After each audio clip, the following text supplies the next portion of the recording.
I just watched The Lion King and I loved it. I'm balding and I'm still crying because of everything that's happening in the show. Now, weirdly enough, I wasn't the only one. A lot more adults came to see this show because there is a story in there that relates to them somehow. And I'm so glad that Disney didn't change any of it. But I thought the animators didn't do the facial expressions much justice. As you know, we humans discriminate patterns continuously even before we knew how to speak. So taking that away is a crucial aspect as to why this film did not move with me as much as it did back in the 90s. But I still love the film. So I'm just gonna dive in a little bit to the analysis of which facial expression relates to me as a human being in my development between my 20s and my 30s. So this was basically me in my 20s, right? So I left Malaysia, my pride rock, and I was in Europe, I was in paradise, and look at him. Look at how pathetic you can get. Oh, look at that expression on that creature's face. You know that he's kenyang, you know? Like someone who's just eaten one whole guni full of durian.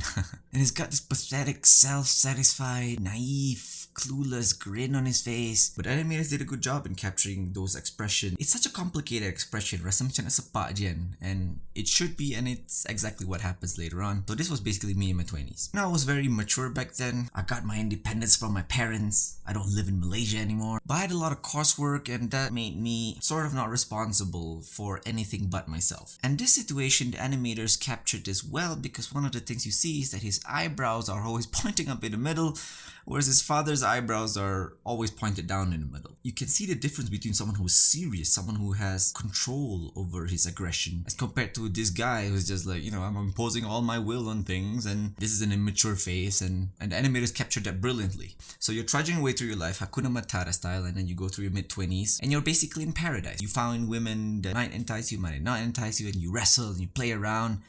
And then you see that he pins her more or less and she licks him, and that's not so good. And this is probably one of my favorite shots ever because you can see that she's obviously pushing it a little bit further than what he knows what to do with. So they're wrestling and she licks him. She lays down and makes that face, like, you know what that means, right? And it's funny, but you cannot help but laugh at seeing the scene. And that's good because Freud basically said that jokes are a means for us to enter the unconscious, and that's what we need to do here, to explore our unconscious. So this is more or less an archetypal facial expression. It's an old age facial expression. Everyone knows, everyone can relate to it somehow. And there's something sexually seductive about it, despite the fact that she's a lioness. But the animators do a brilliant job of capturing that. And this is somewhat of the things that is sort of missing from the new film, right? The expressions are lacking, and I didn't feel the emotional connection to it as much. They're friends, like you can see by their face, you know the game is up. Your friend is out of the friend zone, and you know their posse is basically dead.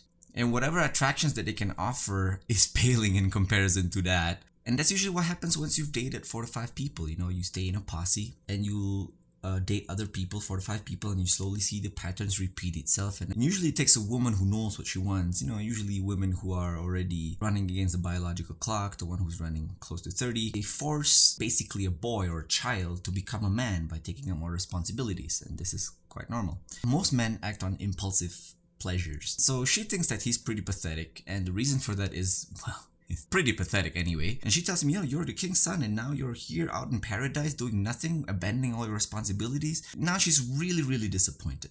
And you know, when she says that, he gets all pouty, and you know, you can sense this, like, you know, a girl wants the man to clean up more or be more responsible or take care of himself better. A man is not a man if he's pouty. You can see here that he's got that kind of aggressive look on his face, and there's still nothing about it that's commanding. It's weak. It's almost like I'm very well irritated, but there's no force behind it, and it's still completely appalling to look at. And in this particular situation, so she judges him very harshly and leaves. And that makes him fake, and he gets all self-conscious because, you know, the female that he admires wants to have nothing to do with him. And he thinks, well, maybe I'll just hate all women, and, you know, that's a pretty pathetic conclusion, but it's a common one. Right? Just look at Malaysian Twitter. No wonder that a lot of people who get divorced after first year of marriage just because they're not used to the responsibilities and they cannot commit. And so maybe there's actually something wrong with you, right? I think there's a lot of us haven't had the opportunity to have the very painful bit of self-reflection. And you know, there's strength in contemplation. Even within our religion, it is said that 1 hour of contemplation is better than 7 years of worship. In Malaysia, it's completely the other way around. Like, we are so adamant about prayers that we forget to talk to ourselves and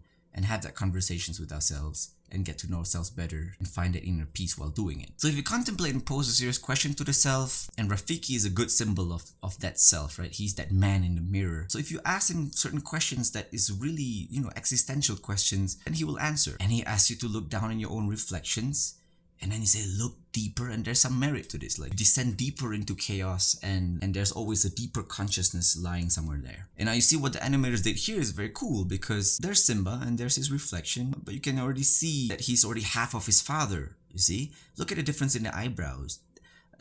There's also like a tightness of the jaw, and there's a firmness of the face that's starting to manifest itself there. That means that he's starting to see the man that he could potentially be beyond the adolescent. And that's a good way to think about it. And then all of a sudden, that's a completely different face, right? That's a very serious face. That's everything that's going in, and that's like, let's get out of my way because things are going to happen around me and I'm in complete control. And it's also very judgmental as well. So it's not naive by any stretch of the imagination. It's not impressionable. It's not the youth. This is basically the problem with the youth. But you know that Mufasa is a good guy, and there's something archetypal about it. It's basically following the folklore. And so he sees the man he could be reflected back to him in his deeper unconscious, and it actually becomes a cosmic event. And that's why we looked into the sky, and you see that Mufasa manifests himself into a sun, like a higher power. He tells Simba that he's forgotten who he is, and he was the son of the king, which you basically are when you're a child, right? You're in the kingdom of your own father. You are under the protection of the king, and that you should remember that, and you should start acting like the son of a king. And that's a very archetypal idea. It's a very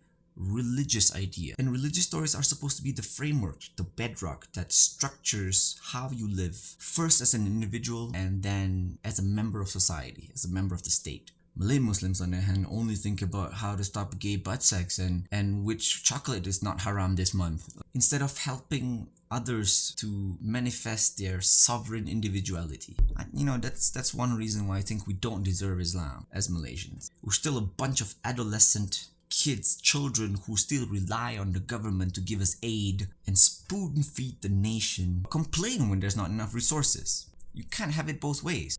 What good are natural resources if the human resource, if you're not honest to yourself and people can't rely on you, these are much more important resources than natural resources like oil and palm plantations, tin and copper and gold. So Mufasa says, stop whining, man, and stop being resentful and get your shit together. And Simba's just blown away seeing the person that he can be and also the person that he cannot be. I mean, look at that expression. It's pretty damn well captured. And it's pretty damn horrible as well. But self-reflections are never meant to be a walk in the park anyway. The trees can't reach to the heavens if it doesn't grow all the way down to hell. So hopefully in some ways you can relate to the story as Simba or any other character in Lion King as I did. If you find another piece of story that relates to you, please leave a comment down in the section below. And remember, if this analysis resonates with you a little bit, then give it a like, smash subscribe and hit notification bell. That's all from me. Peace.